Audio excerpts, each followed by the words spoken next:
রোগে শোকে কাতর মানুষটির কিন্তু পরম বন্ধু হয়ে ওঠেন যখন কোনো একজন মানুষ অসুস্থ হয়ে পড়ে সিরিয়াসলি।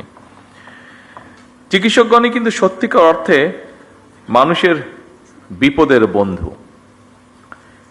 এটি আমার নিজের ঘর দিয়ে আমি বুঝতে পারি।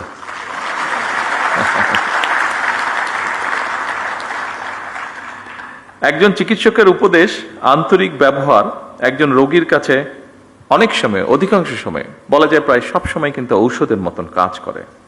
ফলে একজন চিকিৎসকের জন্য পেশাগত উৎকর্ষতার পাশাপাশি একজন মানবিক মানুষ হিসাবেও গড়ে ওঠাটা অত্যন্ত প্রয়োজন, অত্যন্ত জরুরি। যে কোনো শ্রেণী পেশার মানুষের চেয়ে চিকিৎসা পেশার ভূমিকা সবচেয়ে বেশি এবং গুরুত্বপূর্ণ। এমন বাস্তবতায় আজকের উপজেলা স্বাস্থ্য এবং পরিবার কল্যাণ কর্মকর্তাদের এই সম্মেলন অবশ্যই এই জাতির জন্য বা এই দেশের জন্য অত্যন্ত তাৎপর্যপূর্ণ। দেশের স্বাস্থ্য ব্যবস্থা এবং প্রাসঙ্গিক বিষয় এতক্ষণ বিভিন্ন বক্তা অত্যন্ত গুরুত্বপূর্ণ বক্তব্য রেখেছেন। বর্তমান সরকার সুস্বাস্থ্যের বাংলাদেশ, এরকম একটি দেশ ধীরে ধীরে গড়ে তুলতে চায়। জাতীয় নির্বাচনের আগে আমরা জনগণের কাছে স্বাস্থ্য নীতির রূপরেখা তুলে ধরেছিলাম। চিকিৎসা ব্যবস্থায় বর্তমান সরকারের নীতি হচ্ছে prevention is better then cure, প্রতিকারের চেয়ে প্রতিরোধী উত্তম। নিশ্চয়ই আপনাদের অভিজ্ঞতার আলোকেও এ কথাটি আপনারা বলবেন। আমরা যদি রোগের শুরুতেই রোগ প্রতিরোধের ব্যবস্থা নিতে পারি, তাহলে রোগের বিস্তার মোকাবেলা অনেক বেটার ভাবে সম্ভব। আমাদের এই নীতি বাস্তবায়নে উপজেলা স্বাস্থ্য ও পরিবার কল্যাণ কর্মকর্তাদের ভূমিকা, অর্থাৎ আপনাদের ভূমিকা অনস্বীকারযোগ্য। দুঃখজনক হলেও সত্য, বর্তমানে বিশেষজ্ঞ চিকিৎসক, বিশেষায়িত হাসপাতাল অথবা উন্নত ল্যাব প্রায় সবকিছুই শহর কেন্দ্রিক, কিংবা আরো সুনির্দিষ্টভাবে যদি আমরা বলতে চাই তাহলে অবশ্যই রাজধানী ঢাকা কেন্দ্রিক। এরকম বাস্তবতা থেকে বেরিয়ে এসে যদি আমরা জেলা উপজেলা ভিত্তিক হাসপাতাল কিংবা ক্লিনিকগুলোর মাধ্যমে উন্নত চিকিৎসা সেবা নিশ্চিত করতে পারি বা চাই, তাহলে বিশেষজ্ঞ চিকিৎসকগণ যেন জেলা উপজেলায় চিকিৎসা সেবা দিতে স্বাচ্ছন্দ্য বোধ করবেন। অপরদিকে রোগীদেরকে শারীরিক এবং আর্থিকভাবে আরো কষ্ট করে ঢাকামুখী হতে হবে না। শহর এবং গ্রাম অঞ্চলে স্বাস্থ্যসেবা প্রাপ্তির ক্ষেত্রে বৈষম্য দূর করা বর্তমান সরকারের অন্যতম একটি প্রায়োরিটি। বৈষম্য দূর করে স্বাস্থ্য সেবার বিকেন্দ্রীকরণের লক্ষ্যে আমরা ইতিমধ্যেই পদক্ষেপ গ্রহণ এবং বাস্তবায়নের কাজও ধীরে ধীরে শুরু করেছি। যদিও এটি আমরা সকলেই বুঝি, এই কাজটি 1 মাস কিংবা 1 বছরেই বাস্তবায়ন করা সম্ভব নয়। সম্মানিত সকল উপস্থিতবৃন্দ, বিভিন্ন পরিসংখ্যান এবং স্বাস্থ্য বিশেষজ্ঞগণ বলেন যে দেশের মোট মৃত্যুর 71% অসংক্রামক রোগের কারণে হয়ে থাকে। সংক্রামক রোগ প্রতিরোধে উপযুক্ত সচেতনতা সৃষ্টি করার পাশাপাশি অসংক্রামক রোগ প্রতিরোধ এবং নিয়ন্ত্রণে ইতিমধ্যে প্রণীত যৌথ ঘোষণা বাস্তবায়নের কাজ শুরু হয়েছে। সাম্প্রতিক বছরগুলোতে পরিবেশগত বিপর্যয় এবং জলবায়ু পরিবর্তনের অভিঘাতের কারণে সংক্রামক রোগের পাশাপাশি অসংক্রামক রোগ যেমন শ্বাসকষ্ট, স্ট্রোক, হৃদরোগ ইত্যাদি স্বাস্থ্য ব্যবস্থাপনার উপরেও নিত্য নতুন চ্যালেঞ্জ সৃষ্টি করছে। এবং এসব কারণেই উপজেলা পর্যায়ে গুরুত্ব সহকারে ডায়াবেটিস এবং উচ্চ রক্তচাপের মতন অসংক্রামক রোগের স্ক্রিনিংও নিয়মিত করা প্রয়োজন। উপস্থিতিবৃন্দ, জীবনযাপনের ধরন পরিবর্তন করার ব্যাপারেও জনগণের মধ্যে অবশ্যই সচেতনতা তৈরি করাটা অত্যন্ত জরুরি, যা আপনাদের মাধ্যমে করাটা অনেক সহজ। আমার কাছে আরেকটি বিষয় মনে হয়, সেটি হচ্ছে ভেজাল এবং পুষ্টি সচেতনতা খাদ্য নিশ্চিত করা শহর হচ্ছে জেলা পর্যায়ে, উপজেলা পর্যায়ে বেশি সহজ। কারণ প্রতিরোধ ব্যবস্থাপনায় জনস্বাস্থ্য সুরক্ষার মৌলিক ভিত্তি। আমাদের সরকার, বর্তমান সরকার বিশ্বাস করে ইউএইচএফ এর পিএর অর্থাৎ উপজেলা স্বাস্থ্য ও পরিবার কল্যাণ কর্মকর্তাগণ বাংলাদেশের স্বাস্থ্য ব্যবস্থার মূল চাবিকাঠি।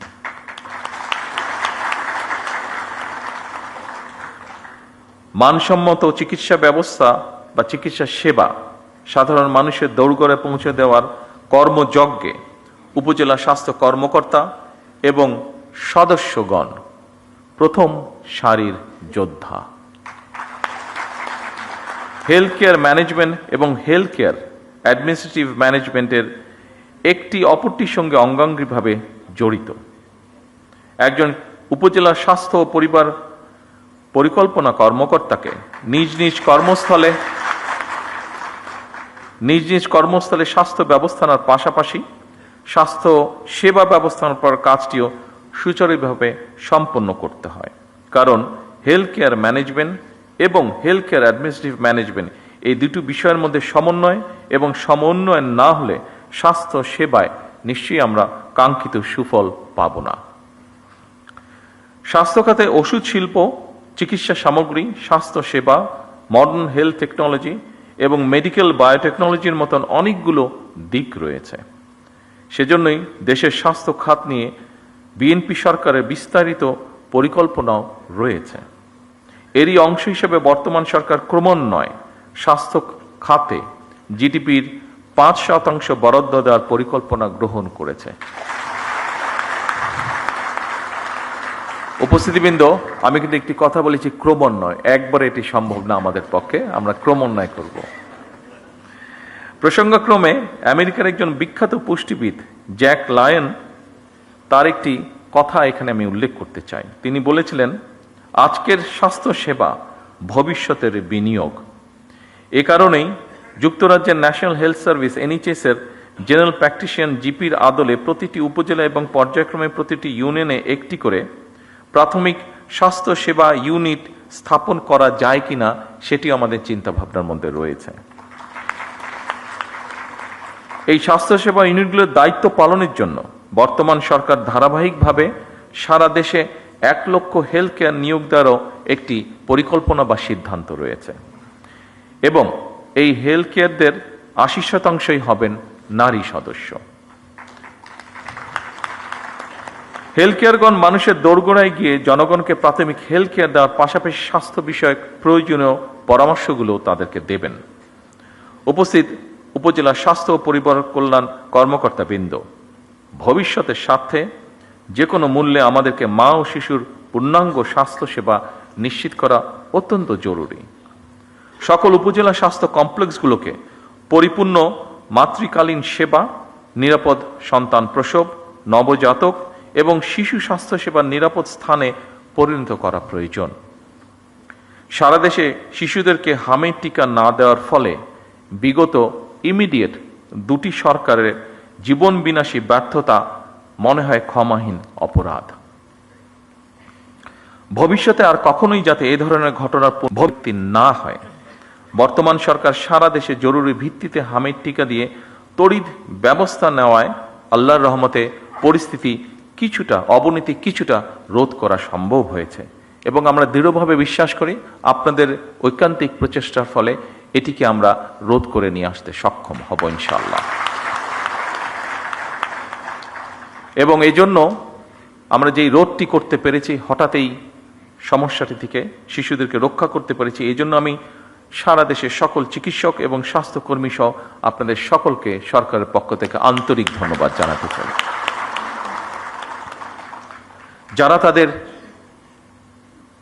প্রিয় সন্তানদেরকে হারিয়েছেন সেই সকল পিতা মাতা এবং স্বজনদের কাছে আমি ব্যক্তিগতভাবে আন্তরিকভাবে দুঃখ প্রকাশ করছি। দেশের প্রতিটি হাসপাতাল ও স্বাস্থ্য কেন্দ্রকে জবাবদিহিতার আওতায় এনে নাগরিক স্বাস্থ্য সেবা নিশ্চিত করা মনে হয় এখন সময়ের একটি দাবি। আমাদের অবশ্যই মনে রাখা প্রয়োজন, স্বাস্থ্য এবং চিকিৎসা সেবা নিশ্চিত করা এটি নাগরিকদের প্রতি রাষ্ট্রের করুণা নয়, বরং সুচিকিৎসা নিশ্চিত করা রাষ্ট্রের কর্তব্য। সুচিকিৎসা পাওয়া নাগরিকদের মৌলিক অধিকার। সুধীবৃন্দ, বর্তমানে সরকার শীঘ্রই একটি সমন্বিত হেলথ কার্ড চালু করতে পরিকল্পনা গ্রহণ করেছে, যার মাধ্যমে দেশের প্রতিটি নাগরিকের স্বাস্থ্য তথ্য ডিজিটালি সংরক্ষিত থাকবে।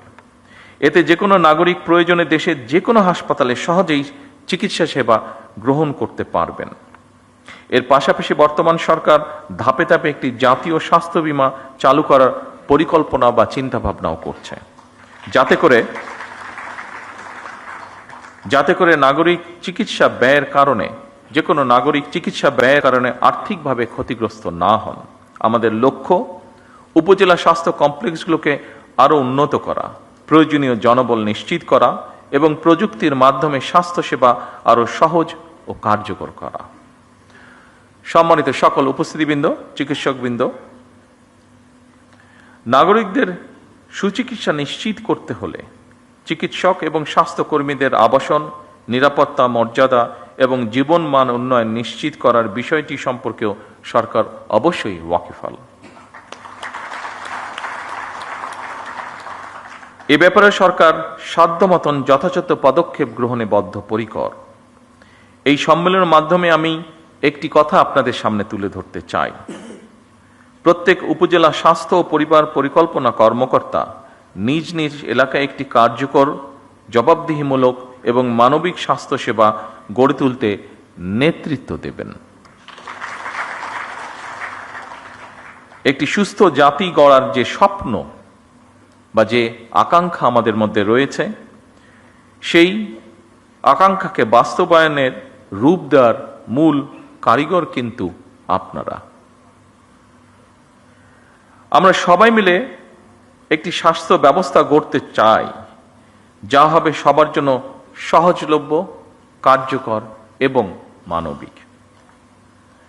আপনারা একটি জবাবদিহিমূলক, টেকসই এবং জনকেন্দ্রিক স্বাস্থ্য ব্যবস্থা গড়ে তুলতে সক্ষম হবেন, আমি দৃঢ়ভাবে বিশ্বাস করি। আপনাদের প্রত্যেককে নিজ নিজ এলাকার কর্মস্থলকে একটি স্বাস্থ্য মডেল সেবা কেন্দ্রে পরিণত করবেন, এটিও আমাদের প্রত্যাশা বাংলাদেশের একজন নাগরিক হিসাবে।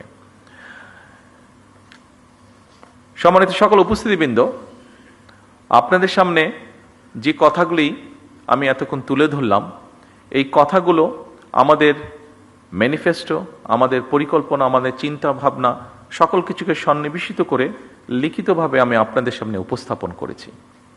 আমার লিখিত বক্তব্যের যে শেষ কথাটি বলেছি সেটি ছিল আমার লিখিত বক্তব্যের শেষ লাইনটি। তারপরে কয়েকটি লাইন আছে, সেইটু বলার আগে আমি আমার নিজস্ব দু একটি কথা আপনাদের সামনে আমি শেয়ার করতে চাই। আমরা প্রায়, বিশেষ করে বাংলাদেশের থেকে যারা চিকিৎসা সেবায় উচ্চতর ডিগ্রি নিতে চান, বা আমরা নিজেরাও অনেকেই যখন যে কোনো কারণেই বিদেশে যাই, আমাদের দেশের অধিকাংশ মানুষই কম বেশি ইউকেতে যান। আমার বক্তব্যে আমি এনএইচএস কথাটি উল্লেখ করেছি। এই এনএইচএস শব্দটির সাথে আপনারা প্রায় প্রত্যেক চিকিৎসক কম বেশি জড়িত। কেউ কেউ হয়তো যাবার সুযোগ হয়েছে যাদের, তারা দেখেছেন ব্রিটেনে তারা এনএইচএস নামক তাদের একটি ব্যবস্থাপনা আছে তাদের হেলথ সার্ভিসে। আর যাদের পক্ষে যাওয়া সম্ভব হয়নি, নিশ্চয়ই আপনারা বইপত্র থেকে অথবা সহকর্মীদের কাছে বিষয়টি সম্পর্কে শুনেছেন। আমি যেভাবে যে কোনো কারণেই হোক, রাজনৈতিক দুর্ভাগ্যবশতই হোক, আমাকে অনেকগুলো বছর ইউকেতে থাকতে হয়েছে। এই এনএইচএসটিকে আমি কাছে থেকে দেখার আমার সুযোগ হয়েছে। আমি এনএইচএস এর প্রশংসায় যাচ্ছি না, আমি কিছু বাস্তবতা তুলে ধরার চেষ্টা করছি আপনাদের সামনে। এনএইচএসটি গঠিত হয়েছিল 1948-এ, খুব সম্ভব 5 জুলাই কাজটি শুরু করেছিল তারা। আজকে প্রায় 75 বছর হয়ে গিয়েছে। আপনাদের যাদের পক্ষে সম্ভব হয়েছে, যারা আপনার ব্রিটেনে গিয়েছেন, দেখেছেন, নিশ্চয়ই আপনার পত্রপত্রিকায় প্রায় দেখেছেন যে 75 বছর হয়ে গেছে এনএইচএস এর মাধ্যমে তারা তাদের দেশের মানুষকে সুবিধা দিচ্ছে। এনএইচএস এর তারপরেও সমস্যা রয়ে গিয়েছে এনএইচএস এর। অবশ্যই ব্রিটেন আমাদের থেকে অনেক ধনী একটি রাষ্ট্র। সেই ধনী রাষ্ট্র তাদের এই মুহূর্তে জনসংখ্যা খুব সম্ভব, যতটুকু আমার ধারণা আছে, 7 কোটির মতন। সেই এনএইচএস এর মতন একটি প্রতিষ্ঠান যার বয়স হচ্ছে 75 বছর, ব্রিটেনের মতন একটি রাষ্ট্র যার অর্থনৈতিক অবস্থান আমাদের থেকে অনেক বেশি শক্তিশালী, ব্রিটেনের মতন একটি দেশ যার জনসংখ্যা আমাদের 1/3, সেখানেও সরকার এনএইচএসকে চালাতে, এনএইচএস এর মাধ্যমে জনগণকে স্বাস্থ্য সুবিধা দিতে হিমশিম খাচ্ছে। প্রায় বিভিন্ন রকম এনএইচএসকে বাজেট দিতে হবে, এনএইচএস এর বাজেট বাড়াতে হবে, বিভিন্ন রকম সহযোগিতা করতে হবে, এই বিষয়গুলি প্রায় তাদের পত্র পত্রিকার বিভিন্ন আলোচনায় উঠে আসে। আপনারা আজকের এখানে প্রেজেন্টেশনে অনেকগুলো আপনাদের সমস্যার কথা বলেছেন। অবশ্যই সমস্যা থাকবে, কাজ করতে গেলে আপনাদের বিভিন্ন রকম সুবিধা অসুবিধা থাকবে, এবং সেটি সরকারের কাছে তুলে ধরাটাও অবশ্যই সঠিক কাজ আপনারা করেছেন। তবে সকল চিকিৎসকবৃন্দ উপস্থিত সহ আরও যারা এখানে উপস্থিত আছেন, দেখুন আমরা কিন্তু এদেশেই হয়েছি। এখানে আমরা এই হলরুমের মধ্যে যতগুলো মানুষ আজকে আমরা এখানে উপস্থিত আছে, প্রত্যেকটা মানুষ কিন্তু আমরা এই বাংলাদেশে জন্মেছি, প্রত্যেকটা মানুষ আমরা এই বাংলাদেশেই বড় হয়েছি। কাজে এই দেশের রাষ্ট্রের কি অবস্থা, এই দেশের মানুষের কি অবস্থা, আমাদের সমাজের কি অবস্থা, এগুলো আমাদের বোধহয় কাউকে বলে দেবার বা বুঝিয়ে দেবার প্রয়োজন নেই। প্রত্যেকটি জিনিসের সাথে আমরা পরিচিত। সেজন্যই আজকে আমি বলছি না একবারও, আমার অবস্থান থেকে আমি আপনাদেরকে বলছি না যে আপনারা যে সকল সমস্যাগুলো, আপনাদের কাজ করতে গিয়ে যে সকল সমস্যাগুলো আপনারা ফেস করেছেন সেগুলো গভর্নমেন্ট অ্যাড্রেস করবে না বা করতে পারবে না, এরকম কোনো কথা বলছি না। তবে সরকারের পক্ষ থেকে আমি আপনাদের সহযোগিতা চাইছি, আপনাদের সাহায্য চাইছি। আমি কেমন করে?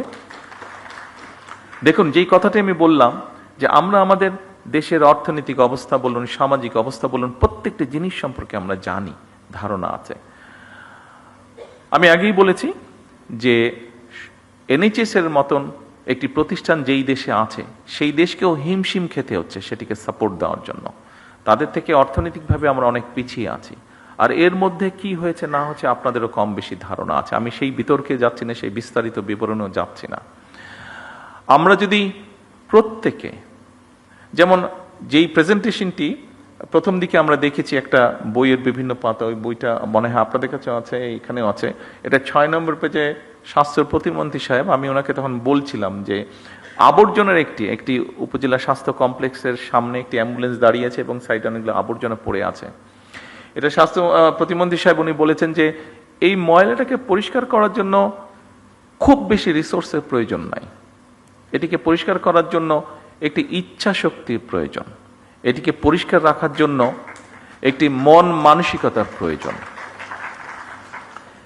যেটুক পরিমাণ রিসোর্স সেটিকে ম্যানেজ করার জন্য আছে, মনে হয় আপনারা যদি স্ব প্রতিষ্ঠানের চেষ্টা করেন নিশ্চয়ই সিচুয়েশন কিছুটা হলেও পরিবর্তন করা সম্ভব।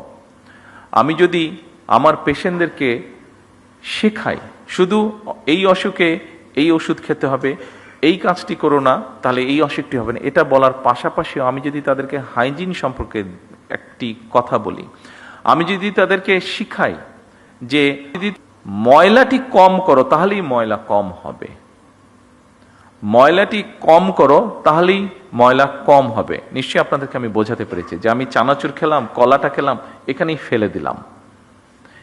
ফেলে দিলাম। এই অভ্যাসটিকে যদি কোনোভাবে আমরা পরিবর্তন করাতে পারি তাহলে ময়লাই তো কম হচ্ছে। আমরা সকলে মিলে যদি চেষ্টা করি, আপনাদেরকে আমি আমার ঘটনা বলি,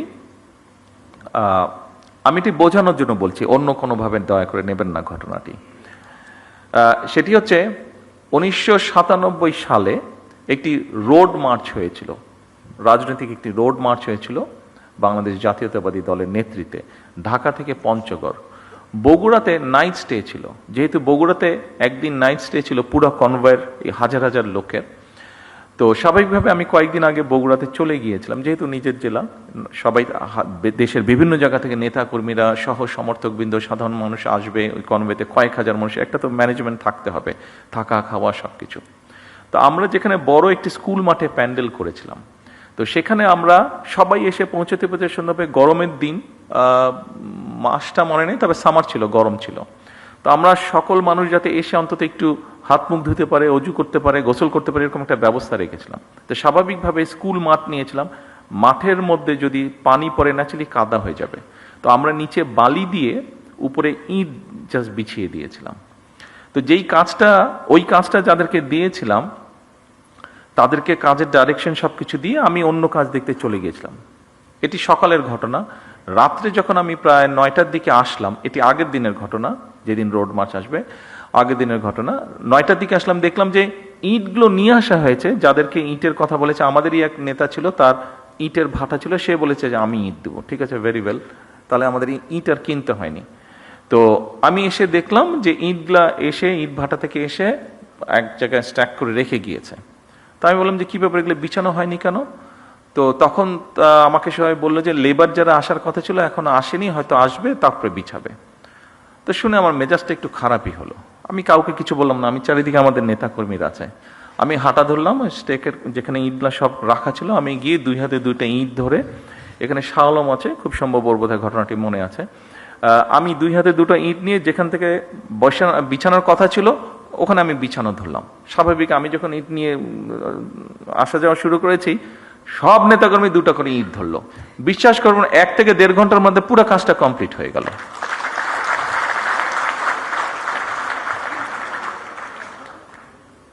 আপনারা যে যেখানে কাজ করছেন, আপনারা সেখানকার নেতৃত্ব, আমি আমার বক্তব্যে বলেছি, কাজে আপনাদের উপরে অনেক কিছু নির্ভর করছে। আমি জানি আপনাদের সমস্যা আছে, আমি একটু আগে বলেছি এনএইচএস তারাও সমস্যার ভিতর দিয়ে যাচ্ছে, কাজে আমাদের যাওয়ারই কথা। তাদের অর্থনৈতিক অবস্থা অনেক শক্তিশালী, কিন্তু আপনারা যদি, এটি আপনার প্রতিষ্ঠান, ওখানে আপনি নেতৃত্ব দিচ্ছেন, আপনি যদি চান, 100% সম্ভব না, বাট অনেক সমস্যার সমাধান করা কিন্তু সম্ভব। চেষ্টা করে দেখুন, আমি দৃঢ়ভাবে বিশ্বাস করি আপনারা পারবেন।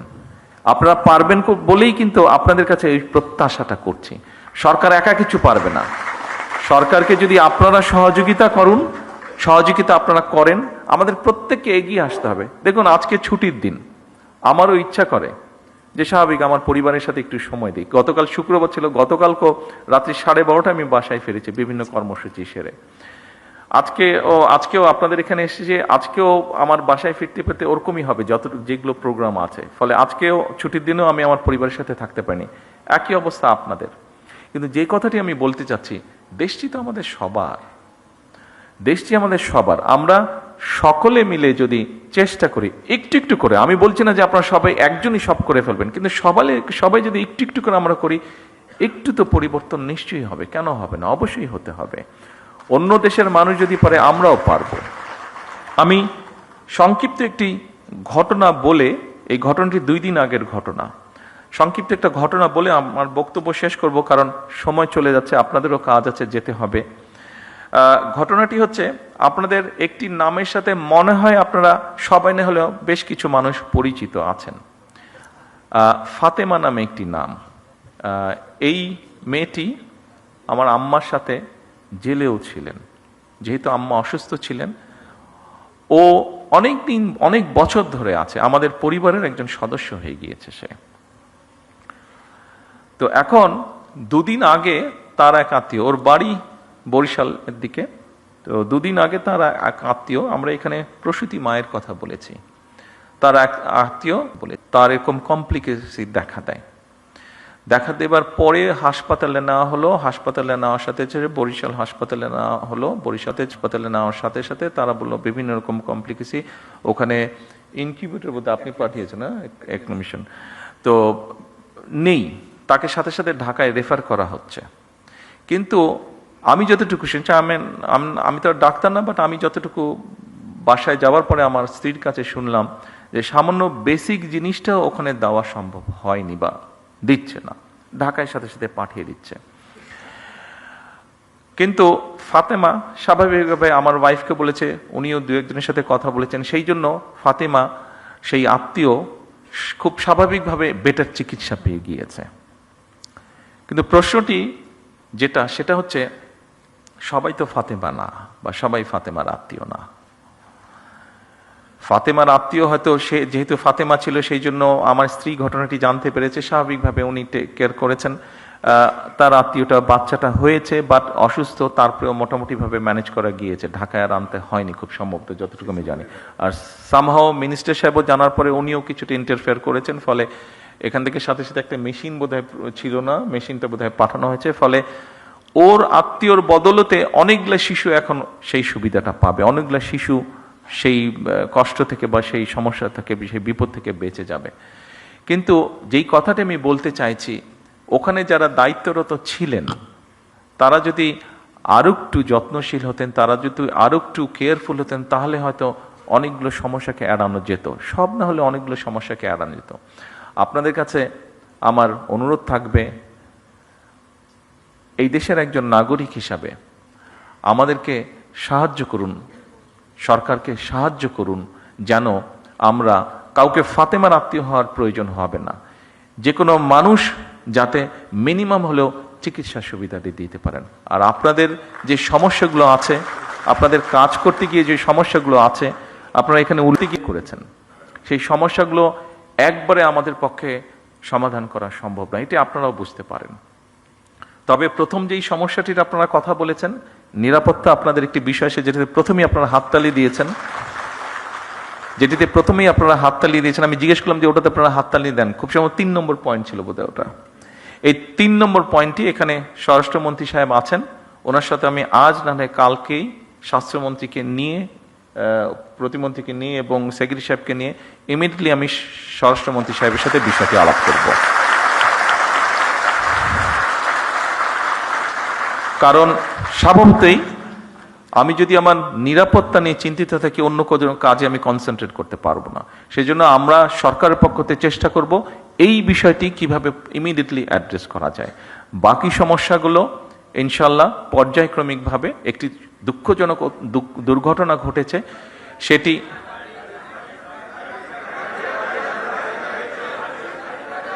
গাড়ি বলছেন না বাড়ি বলছেন? হ্যাঁ, গাড়ি। আমি আসছিলাম, সেটাতেই আমি আসছিলাম, জি, টেইলার ড্রাইভার, সেটাতেও আমি আসছিলাম। দেখুন,